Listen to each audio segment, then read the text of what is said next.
when you have an Airbnb, it's so easy to blow money in decorating. You know that. Oh, I want that little pillow or that picture. This just really helps you control that urge a little bit, because I found that's where a lot of my money was going, was just on stupid stuff that really doesn't move the needle in terms of your nightly occupancy or the amount of money you're getting for the properties. This is episode number 44 of the Short-Term Rental Success Stories podcast. Are you an investor that's looking to have your home professionally managed? Go to cohostit.com for more information. Welcome back to Short-Term Rental Success Stories. I'm your host, Julian Sage. This is a show where I talk to hosts about their journeys in starting and growing their short-term rental business. My goal is that you'll be able to walk away with practical information that'll help you become a better host and learn how to scale your business. Like any exceptional host, we all strive for 5-star reviews, so please go on over to iTunes and let us know what you enjoy, as it really helps support the show. If you haven't done so already, go on over to our Facebook group, The Host Nation, to connect with the community. Hey, what is going on, Host Nation? I am super excited to be back again with you in DC. I'm back in the US from my trip from Colombia, and very glad to have my phone back. So if you guys didn't know, the last episode, I actually lost my phone. I went swimming. So I did everything that you're not supposed to do. You're not supposed to go farther than 5 meters under the water, which I went a little bit farther than 5. You're not supposed to be in salt water, which I was in the ocean, and you're not supposed to have your phone in the water for more than 30 minutes. And I was in there for quite a long time. It was pretty unpleasant not having a phone. And then also with the Wi-Fi issues, because being international, I only had my 4G whenever I restarted my phone for some reason. So I was constantly having to restart it to see and check on messages and stuff like that, people inquiring. So there's a lot of things that I learned from this trip that I definitely want to start really focusing on the business and how we can better suit these types of things. Because I know that I'm not the only person that has had to deal with situations where maybe you don't have internet access, or that you're away, or something happens. So there's a lot of things that I am implementing into my business to be able to correct these types of situations. One of them is making sure that all of my stuff is syncing to the cloud. Another is that I'm also going to start looking into virtual assistants to be able to assist. There's a lot of things with the business that really can be outsourced, such as invoicing and stuff like that. So really moving forward, John and I are going to start looking at ways to be able to remove ourselves from the business in aspects that they don't really need us, and allow us to be able to supervise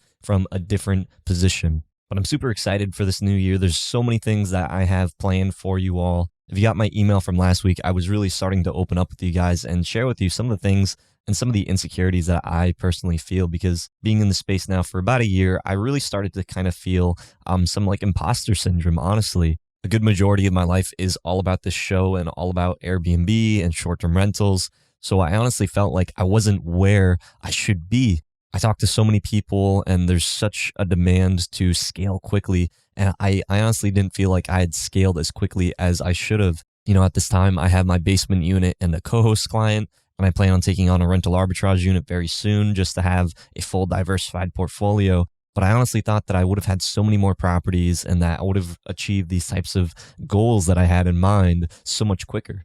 And one of the things that I love is just the community and talking with you all and building this relationship. That's one of the reasons I decided to partner with John Bell, because he has a skill set that I do not have. And I have something that he doesn't have. And that's why we pair really well together, and we can provide such amazing content. I look at things and I'm able to break it down very easily and pull things out of people. And John's the type of person that keeps a lot of things to himself. But I think it's actually a blessing in disguise that I don't have the passion to work on the finer details of the business, and that I'd rather much remove myself from a lot of these things and focus on more of the big picture stuff, like the community, like the business as a whole. Because if John and I were both working on the finer details of all these things, we'd be limiting ourselves on what we could focus on sharing with the community, because we'd just be so focused on the operations. So I honestly believe that it would be a disservice to you all if I was just focusing on the business. You know, my heart's in education and teaching and helping support people. And that's what we plan on doing, John and I.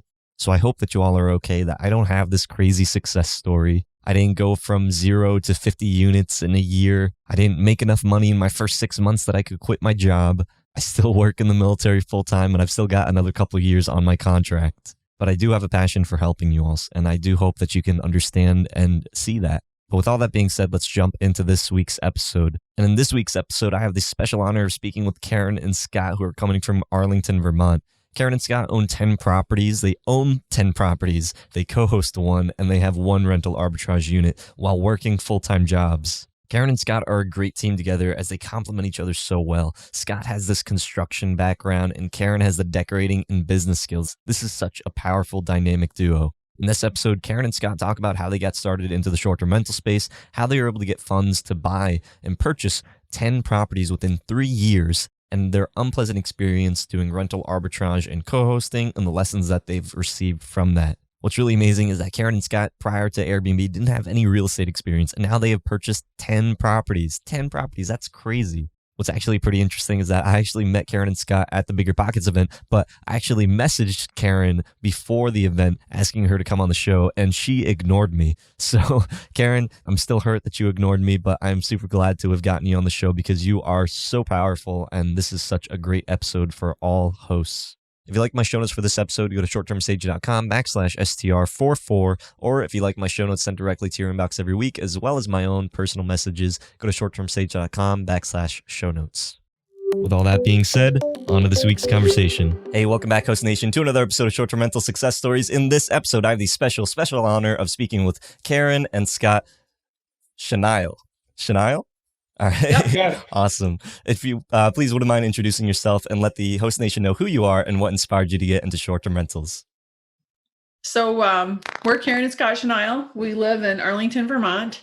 The thing that inspired us to get into short-term rentals was the fact that we couldn't sell our house. So 3 years ago, really 4 years ago, we put it on the market, tried to sell it. It's a beautiful home, but it's probably overpriced for the area that we're in. We really didn't have any buyers.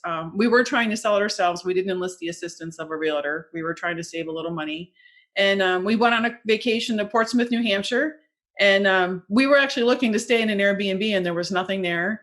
And, we just had some time to sit back and reflect and talk. We were hanging out together. And I was like, we have all these empty rooms in our house because our kids had all grown and left. And I said, well, why don't we try Airbnb in them? And so at that point in time, it was like end of November, early December. So I went and I got a book, the Get Paid for Your Pad book. And we read that cover to cover and used that to kind of give ourselves some tips and tricks to get going. I think we put our listing up like second week of December. And within a week, we had our first booking for a room in our home. So we right now we short-term rent 3 rooms in our house. And we got started there. It was really funny because I'll never forget, we had a guest. It was a guy who came up from New York City in this really cute little Porsche to go skiing. We're about 35, 40 minutes from the ski slopes. And we're not going to lie, we were scared. Yeah, it's weird. the first time. We locked the bedroom door and we were like watching him in the window as he walked into the house. It was really funny. But it didn't take us long to get really comfortable with it. And then about 6 months later, we bought a condominium in Mount Snow, which is, this condominium we have is like walking distance to the Magic Carpet, which is one of the lifts there. And the idea there was we were trying to teach ourselves in kind of a low risk manner how to scale. So this thing, I was still going to have to hire someone remote to clean it and learn how to do that part of Airbnb, how you get like the remote teams and things set up.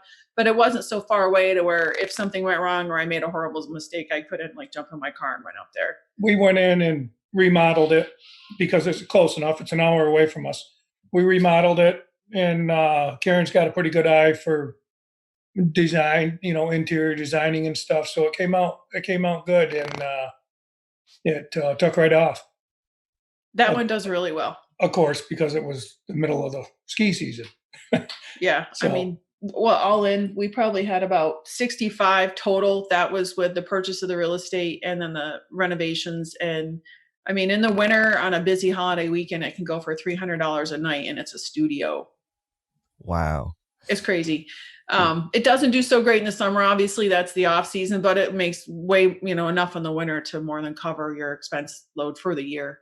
And then, so we also at that point in time owned a convenience store, and we sold our convenience store about 2 years ago, and we had a pile of money from a 1031 that we had to reinvest.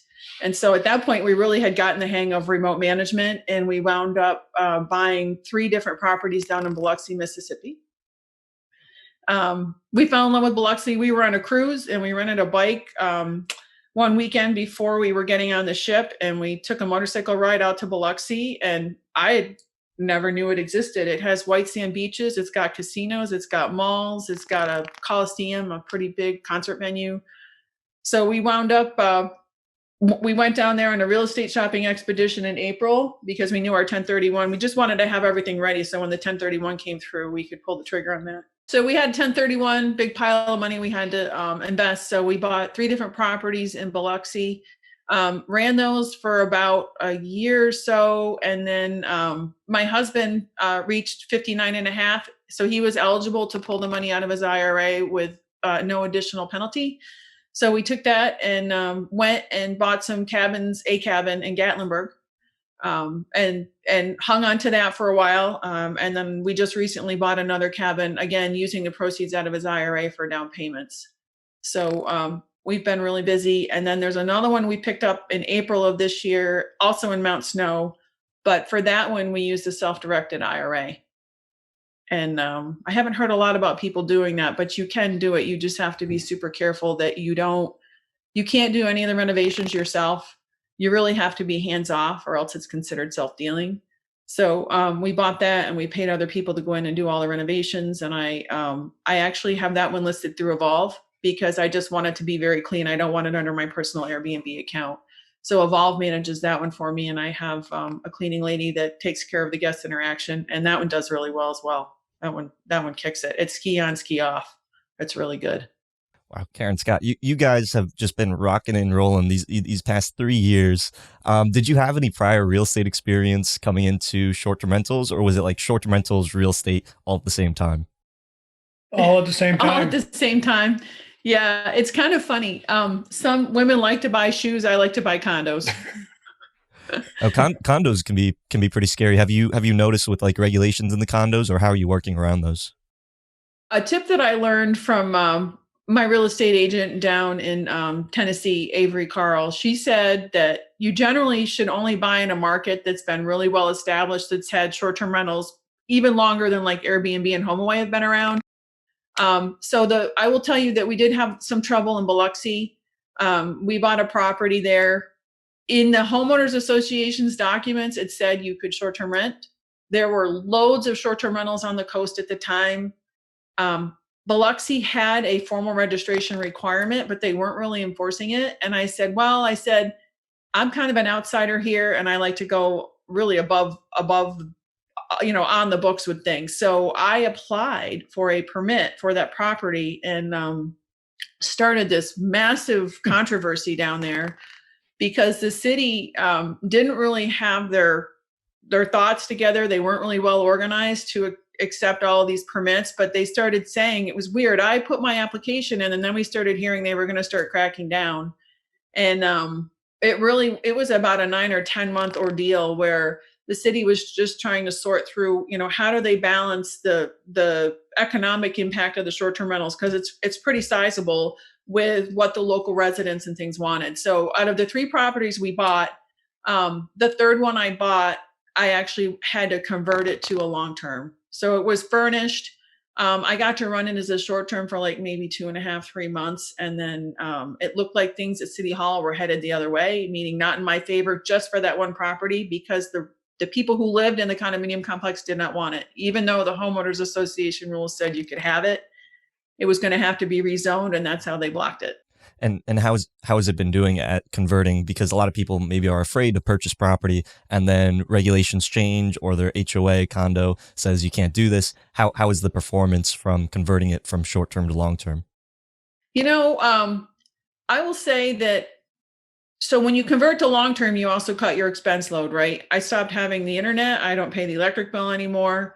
And if you look at from an occupancy perspective, I think that it probably performs about 80 to 85% as well, net revenue wise, because you have a consistent renter in there all the time versus with like a short-term rental, you do have some highs and lows and your rates go up and down quite a bit. So I don't think I'm performing quite as well as I could have if I kept it short-term. But there's also some benefit to having like a long-term renter in there. Every month I know I'm going to get that check and I don't really have to worry about it. And again, like I said, I don't pay for cable anymore and I don't pay for electric. Cleaning, you don't have to pay a cleaner. All I really pay for is the homeowners association fees on it. What I think is just super interesting. I mean, you've scaled up to 12 properties, 10 of them you own. You just dropped a co-host client, and we're going to talk some more about that. And you've had some bad experience with rental arbitrage, but I want to talk about the 10 that you do own. You picked up these 10 in the course of 3 years. Yep. Wow, and the majority of these properties are remote. So when I'm counting listings, you're counting properties. So 3 of the listings are at my house, and then everything else is at least an hour or way more away. It's either in Tennessee or Biloxi. And a lot of people are afraid of managing properties remotely. But I mean, you've seemed to found something that is working, because you have different cleaners in different locations. How have you been able to build out these properties and hire the cleaners? Have you been doing everything remotely, or are you physically going to the location, setting them up, vetting cleaners, and doing all of that on spot? So the way we do it is so when I'm prospecting for real estate in an area and learning the area, we go down and we stay. And in both instances, both in Biloxi and Gatlinburg, we went into the units and were really impressed with how clean they were and how nice they were. So we reached out to in one case, it was the guy, he was hosting for somebody else, but he also organized all the cleaning in Biloxi. And I just made contact with him and I said, hey, I'm here. I'm a real estate investor. Would you be interested in taking care of my properties? And he's like, sure. So that's how I found him, because I stayed in a property that he was cleaning, and he really does an exceptional job. And same thing in Pigeon Forge. I reached out to the cleaning gal that was taking care of our unit, and she was killing it, doing a really good job. She's full service, they'll go in and set them up for you. The ones that I bought in Biloxi, we set up ourselves. I bought all the supplies, I stocked the linen cabinets, and then I just transitioned them over to my, he's not even a co-host, he just runs the cleaning staff. And then the properties in Pigeon Forge, Gatlinburg, we bought them more. The one that I have there is more turnkey. So she just went in and she put the linens on the beds and did a deep clean. And then there was a few maintenance issues I had to address. But so that's how we do it. We stay in the properties, and if we like how clean they are, we call them up and get the hookup. You're staying in a property. The majority of the properties that you've been acquiring are already short-term rentals? Yep. And what's the reasoning behind purchasing properties that are already short-term turnkey? So we've learned that from setting up the Biloxi properties, it's incredibly hard to work from a distance to set these things up and work full time. There's only so much time I can get off in a year. My preference, because I love the staging and the designing and the decorating, that's one of the reasons why I got into it. My preference is to be able to go down there and decorate them and play around, but you also want to, some of these ones we're buying with mortgages on them, and you want them to be able to generate revenue very quickly. So we try to do more turnkey. It's much easier because you're getting money like right away. And then, like the one in Gatlinburg, there's some more things I want to do to it. So as it makes money, I've got them laid into the maintenance schedule, things that we're going to do. It just makes you able to make money quicker. Now, how does that work when you are acquiring a property that is already turnkey? Do they already have the data available? They know how much the property is probably making. Do you just take those numbers and go with it? Or is there like an upcharge because it is a turnkey? Are you analyzing it like a business revenue, or how do you analyze those types of properties? So for the Gatlinburg property, for example, the realtor that I work with, all she sells is short-term rentals. So she has a pretty good understanding of like what the expense ratios are on it and stuff. She generally has a pretty good idea of what it's going to make. So when I buy it, I just dump it all into a spreadsheet.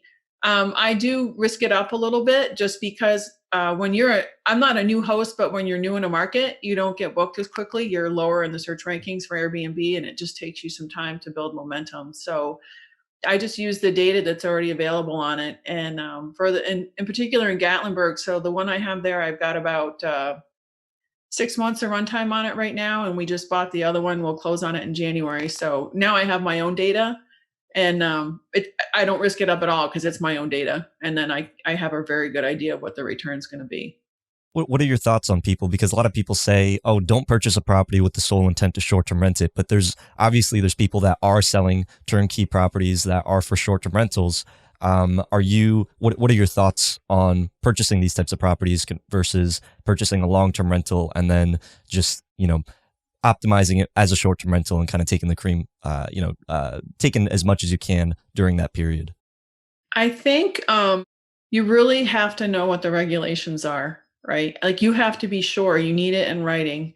So, like for Gatlinburg, for example, nobody rents a cabin long term in Gatlinburg. It's the whole market there is all short term rental. So, and it's been around a long time. It's been short term rentals before HomeAway and Airbnb ever showed up. So, for that one, I never worried about having the ability to convert it to long term. I mean, the whole economy there is just driven by short term rentals. There's even a special tax on them, which I think is a good thing because it means the city realizes they're making money and they're not going to shut you down anytime soon. In Biloxi, I think that right now there's two different complexes down there that are zoned properly and allow short-term rentals. So I think you could buy there and just assume right out of the gate you're going to run short-term. Other areas of Biloxi, they're really cracking down on the regs, and I think you need to be super careful there. That one, I'm kind of with you. You kind of need to be able to flex it back and forth, like I did.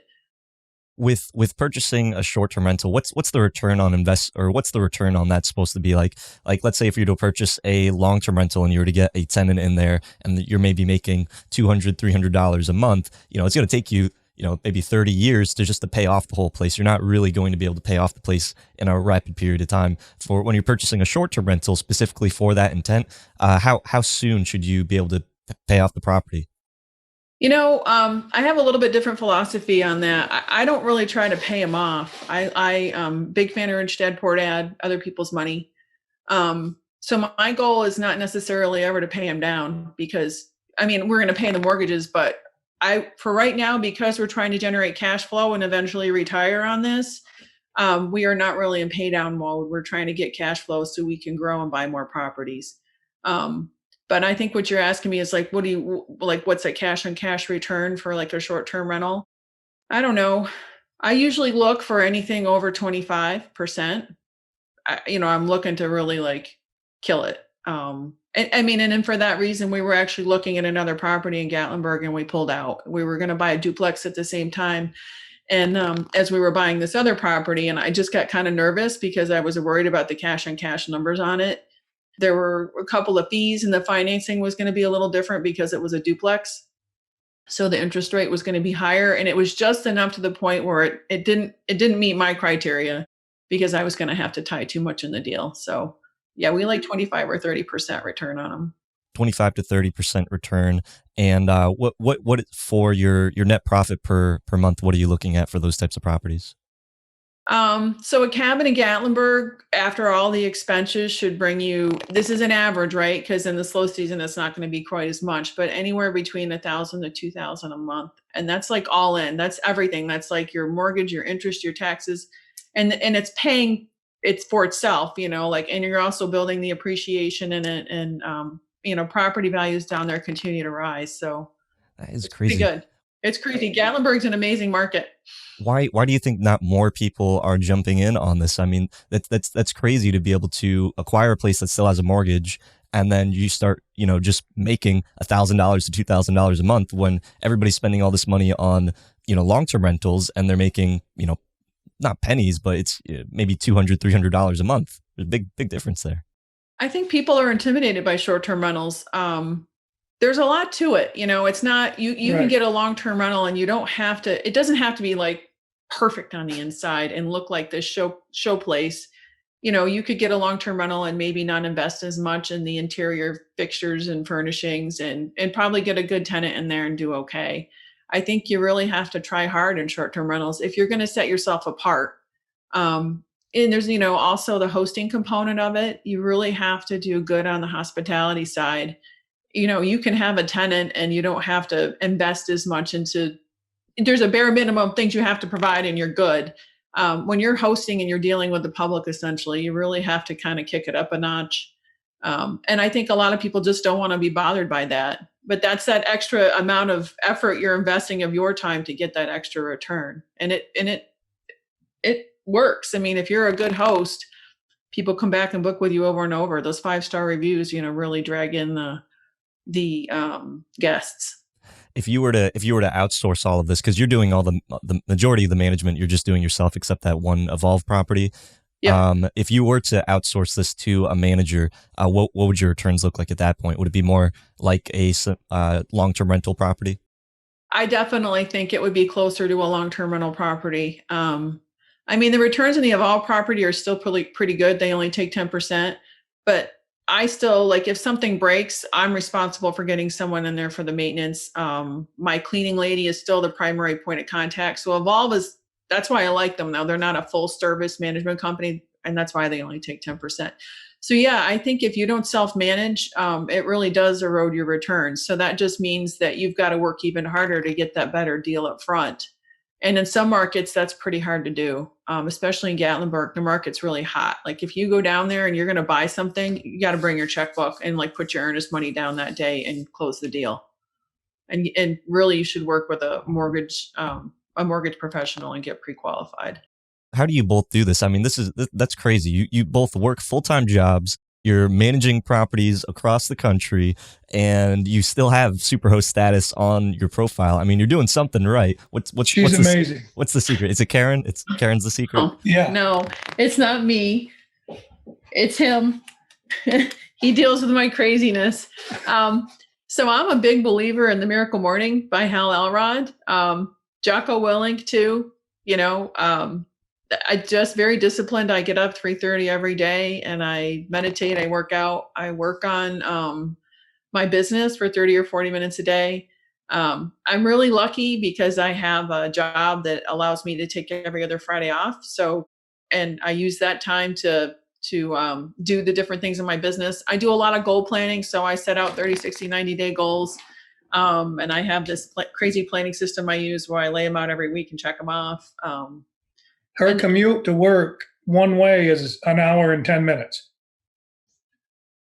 So she's in the car 2 hours and 30 minutes every day commuting. But I listen to you and I get a lot smarter. I was about to say that's a lot of time to listen to Success Stories podcast. I do. I've listened to them all, I think.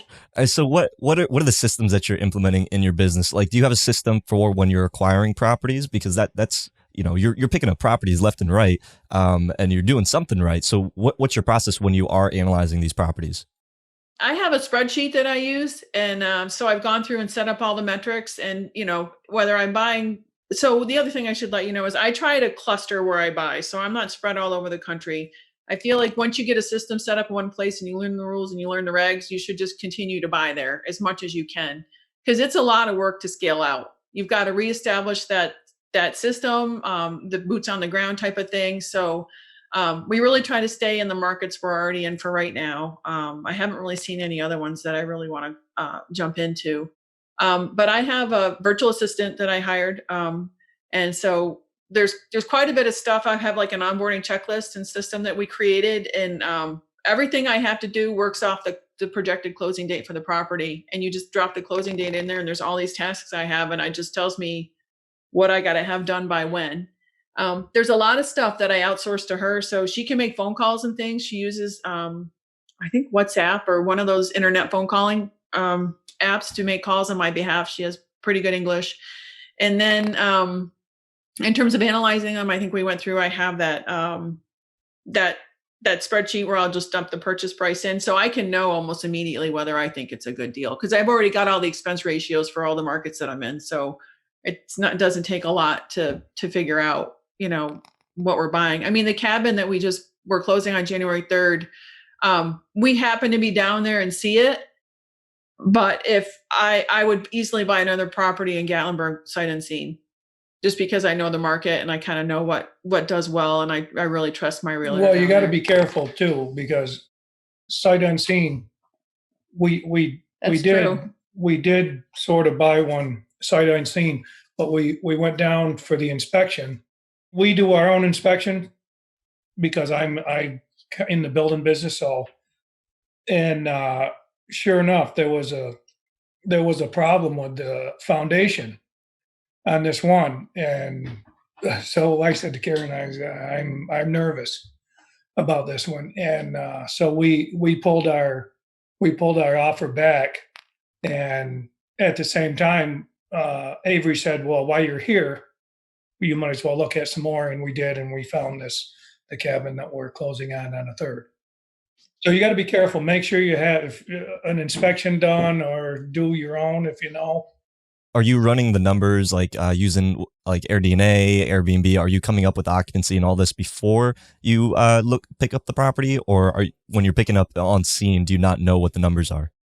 Because I was already, so the first one that I bought in Gatlinburg, I didn't use AirDNA because their subscription for the Gatlinburg area was way too much because they base it on like the demand in the market area. So Avery actually had a subscription. She gave me some preliminary numbers on occupancy rates and stuff. But really what I did was I just went out and I went calendar surfing, comparable cabins in the same area, and just got a feel for kind of what I thought the occupancy rate was going to be. And then I just dumped that in there. In terms of the rates, this cabin I actually bought was on another rental program. And I went in and I looked at their rates and downward adjusted them because I thought that the rates this other program were, I don't know how they were getting those rates, to be honest with you. If they were getting them, they weren't going to be booked much because the overall rate for the market was much lower than what they were getting. So I use very conservative rates going in. But I try to project all that out. But when you're in Gatlinburg and you're buying, like, you got to move, you got to basically have a range of variables that you're looking at and say, well, I know if it falls into this kind of range and this is the occupancy rate and this is what I'm buying it at in this range, we're probably good.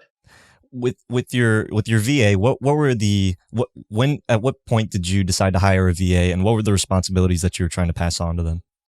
So the other guy I'm a big fan of is Mike Michalowicz, and his book Profit First and Clockwork.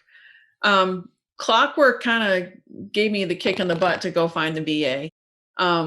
He has this funny thing called the queen bee role, but really it's what is the things that you're good at and what are the things in your business that you're investing your time into that you're probably not so great at and maybe you could outsource. And there was a ton of stuff. I really just kind of took a couple steps back and looked at, like, how was I spending all my off Fridays? Because I was investing a ton of time in the business, but I still, before the beginning of this quarter, I had no website.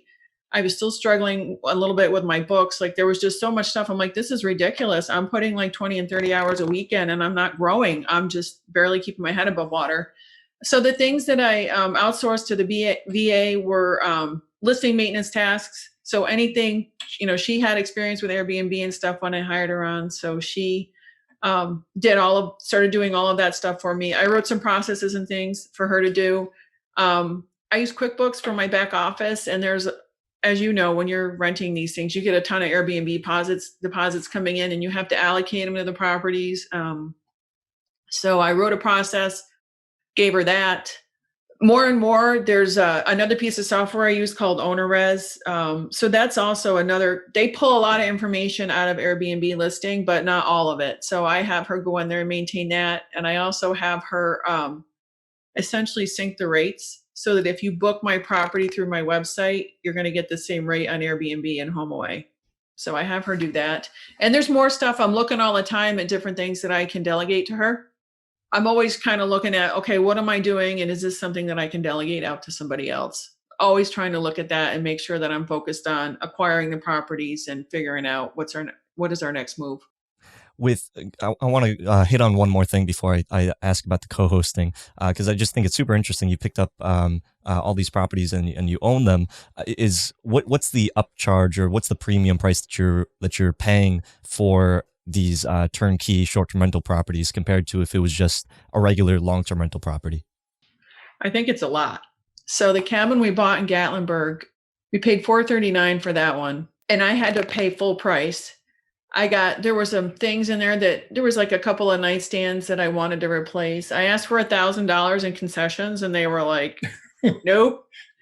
So I think that you're paying a lot, and I don't know how to quantify it in Gatlinburg because I don't know, like, what, you don't really buy unfurnished cabins in Gatlinburg. Everything comes furnished.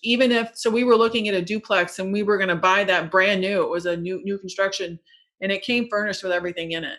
So, but if you figure, like, what's the value of all those furnishings and what's the value of your time to go out and get them and put them in there and hang the curtains and do all of that other stuff, it's probably, on this cabin in Gatlinburg, I would say it was 20 or 30,000. I mean, it's a lot, but again, I do it because I'm like, I know how much time it is and how hard it is to go down there and do that. to me, That's what we it's learned in okay. Biloxi. We set Yeah, it was all we crazy. set those three up in Biloxi, and it just took us forever back and forth to the supply house and unpacking all the furniture, putting it together. Took forever. You realize turnkey is a lot easier? Right now it Yeah, is. yeah. We figured out how to set them up in 4 days, though. We had a condo in Biloxi. I bought everything on Amazon. I had it drop shipped to my realtor down there. We had someone go in and paint it and put new floors down, and in 4 days, it was ready to go. It Wow. was crazy. It was the most stressful 4 days of my life. We worked like 18 hours a day. And he's right. The things you don't think about, like, so you buy all that crap from Amazon and you think you're going to be good to go. You got to unpack all of it. It takes forever. It took us a whole entire day just to unpack and inventory everything we had ordered to make sure it was all accounted And for. then get rid of all the cardboard. It was really funny. He was jumping around in the dumpster trying to pack it down. He, like, physically got in the dumpster. It was nuts. So you decided to go the own approach, but there are these different models, co-hosting, rental arbitrage, and you've tried both. You've tried both of them now, so you've gone all three. Can you talk a little bit about your co-host and rental arbitrage experience? Yeah. So there's a town near here. It's a college town. There's a college there. It's called Williams College. It's a very prestigious Ivy League school. And it's always busy there. And I drive through there every day on my way to work. And it's just a cute little town. And we're both like, we think something would go really good there. But I didn't really want to buy anything. I didn't just want to tie my capital up into another piece of real estate in New England that wasn't near a ski mountain. So we found this apartment for rent, and went in, and the apartment itself was pretty cute, but the bathroom needed a lot of work. It was very dated. You could tell the landlord was not investing a ton. He was one of those people, let's just invest the bare minimum and get a tenant in there. That's where I come in. That's where he comes in. Yeah, he's amazing. And that's why we're such a great team. I basically come up with a vision and I'm like, go do it. And he does it. So we put quite a bit into it. I would say I used some of the furnishings I had from my house, and then that I was replacing. And then we put like new lights in, some new cabinets, new bathroom stuff. So all in, I probably put about 10 or 11,000 into that one. And so now when you talk about trying to make your money back, not only do you got to cover the monthly rent, but you also are trying to get back the money on your initial investment. And then the utility bills, it was rented as being very energy efficient. It was anything but. It was horrible. So thankfully, the reason why I did it was I said, well, it's only a year-long lease. If it doesn't go well, we're out in a year. So right around midpoint, so I rented it starting in January of last year. So in June, I was looking at the numbers, and I didn't think it was going to make it. But summer is the busy time, so I still had a chance.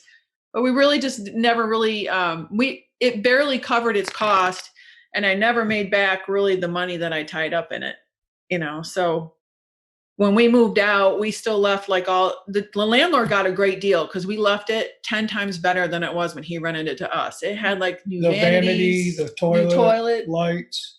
Beautiful stained glass lights in the walls. Yeah, I forget what else we did. We did a lot. Those cabinets that you put in, those retro cabinets. That's right. We did a ton of stuff. This was a rental arbitrage property that you thought would do well, so you decided to invest your own money into fixing it up, and then you paid for the furnishing. Why didn't you find something that was already like a turnkey, just need to put the furniture in there? So the rental market around here is pretty limited. And most of the landlords run their properties the way he was running his. And so first of all, there wasn't a ton on the market, and there wasn't many landlords a lot of people here are still very fearful of Airbnb. So when you tell them what you want to do, even if you try to say, hey, I'm going to make your place nicer, blah, blah, blah, they're still so scared of Airbnb and the stigma that it has. That's, because of different things that have happened around other parts of the country, that a lot of them just weren't willing. So, to this particular landlord's credit, he took a chance, and, we tried to make it work, but the numbers didn't work. And there was no way I was going to continue to stay in there. It was sucking about $500 a month out of my portfolio. It was serious. Why do you think that particular property didn't do as well? Did you just not run the numbers well enough, or was it there wasn't enough market data? What flopped about that one? I think that First of all, I thought occupancy was going to be greater. That was probably really the greatest impact. Really in like January and February, there was almost no demand. March, it was like dead slow.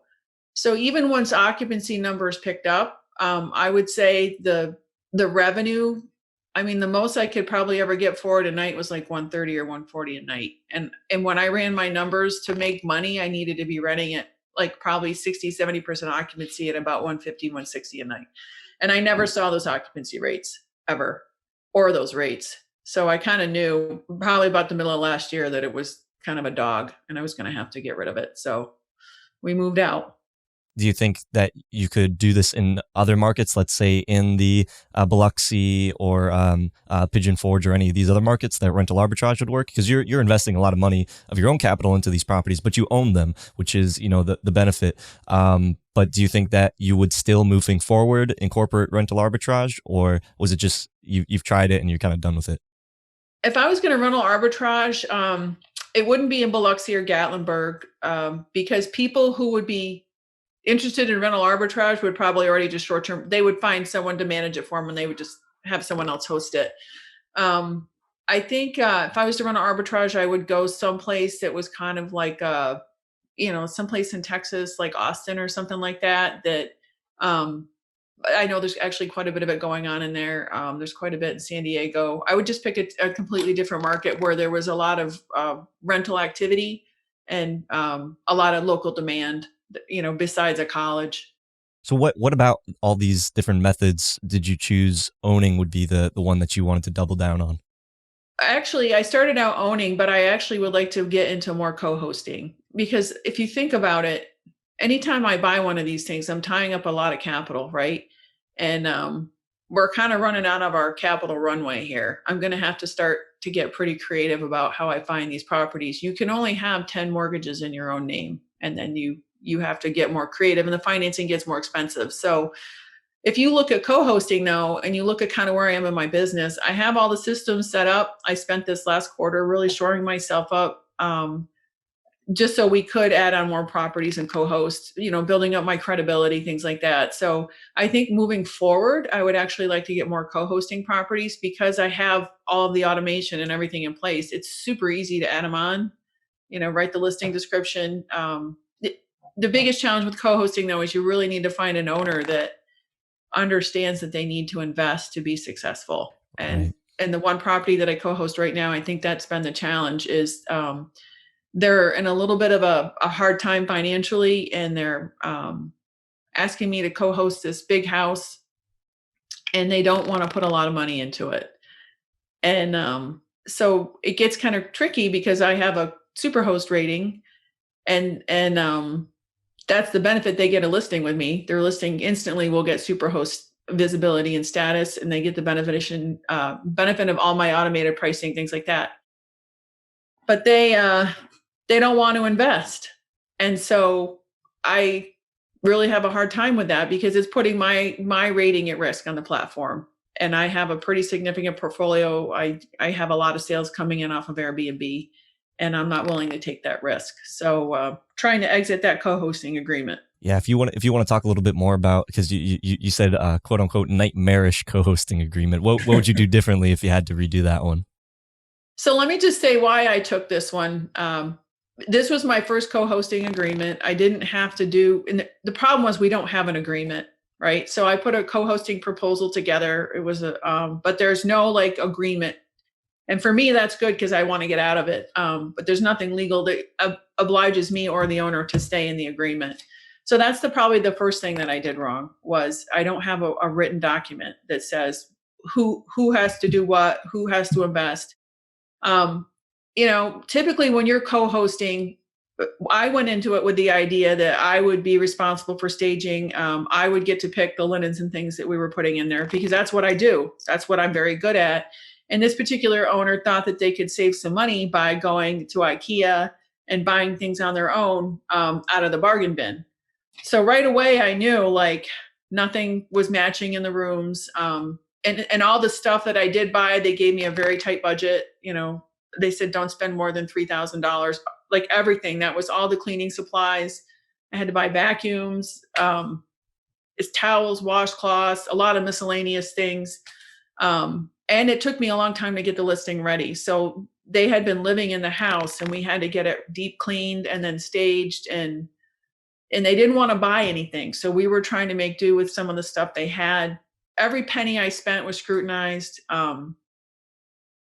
Plus there was someone living in the house. So there was an elderly person that lives in a separate apartment. So it's completely separate quarters, but this person was in her 90s, and I was super panicked about having her there and having her not be comfortable with the guests coming and going, or having maybe an unpleasant encounter with a guest.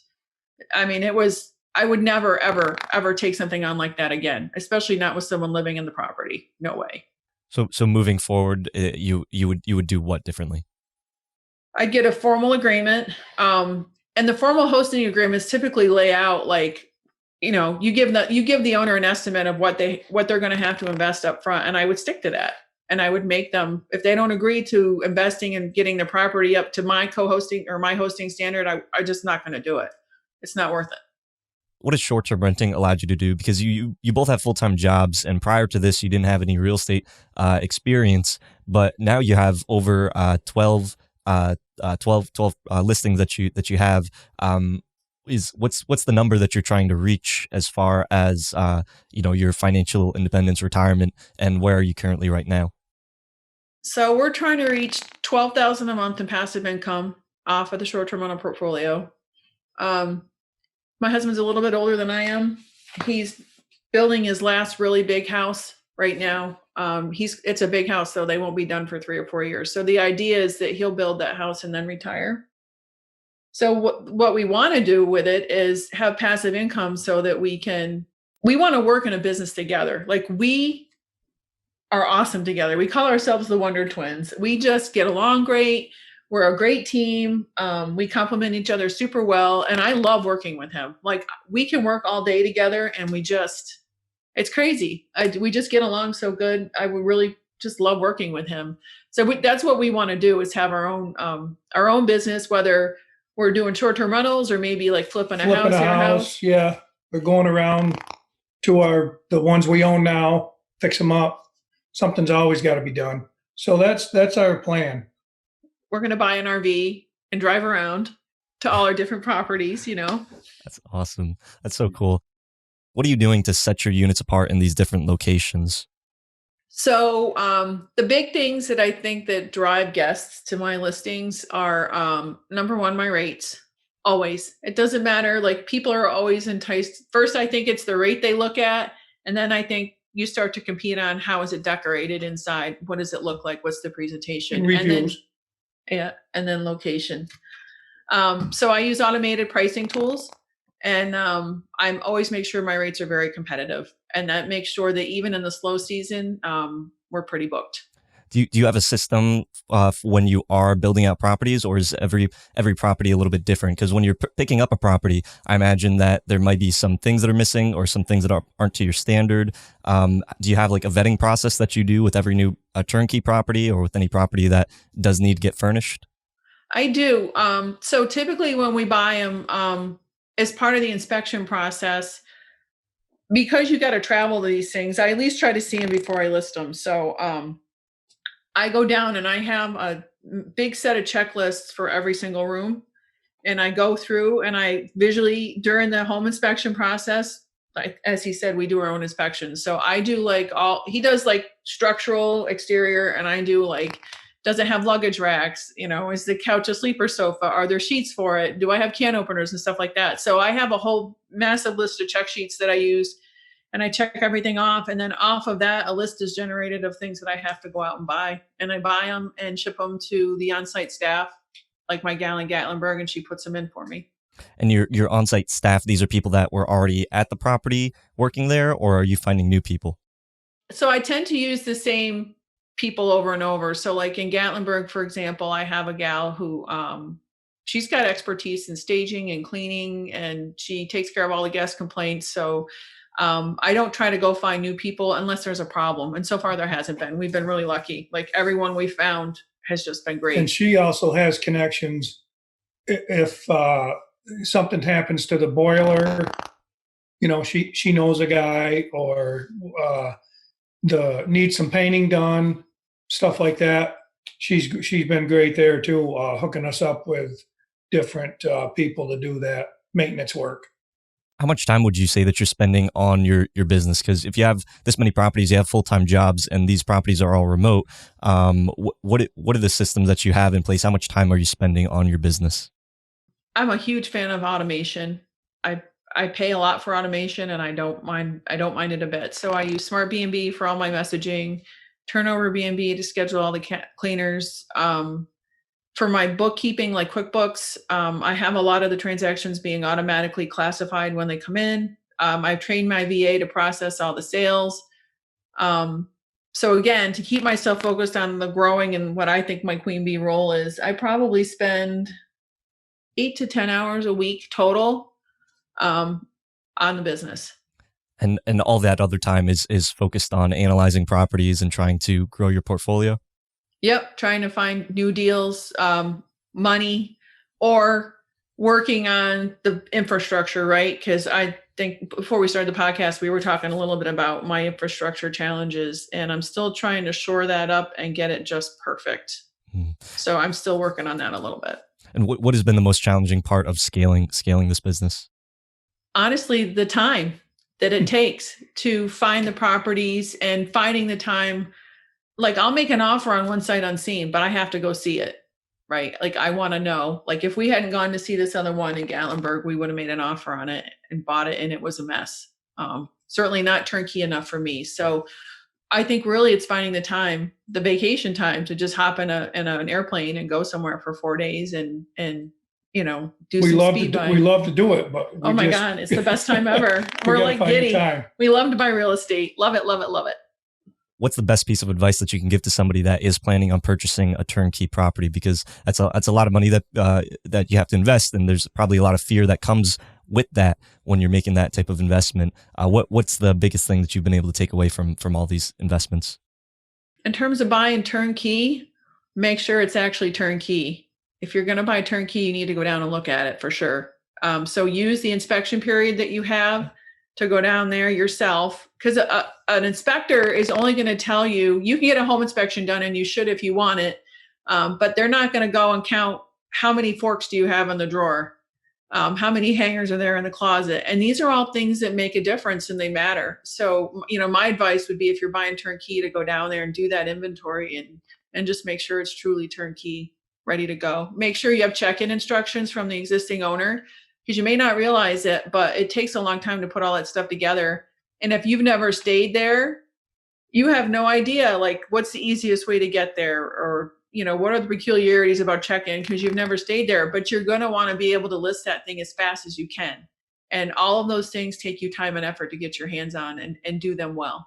And how do you find someone that has, because obviously you're using a real estate agent that is very experienced in that market, but what if you're trying to go to a new market and you're trying to find these types of properties? What are you looking for in a real estate agent? I look for someone who knows short-term rental.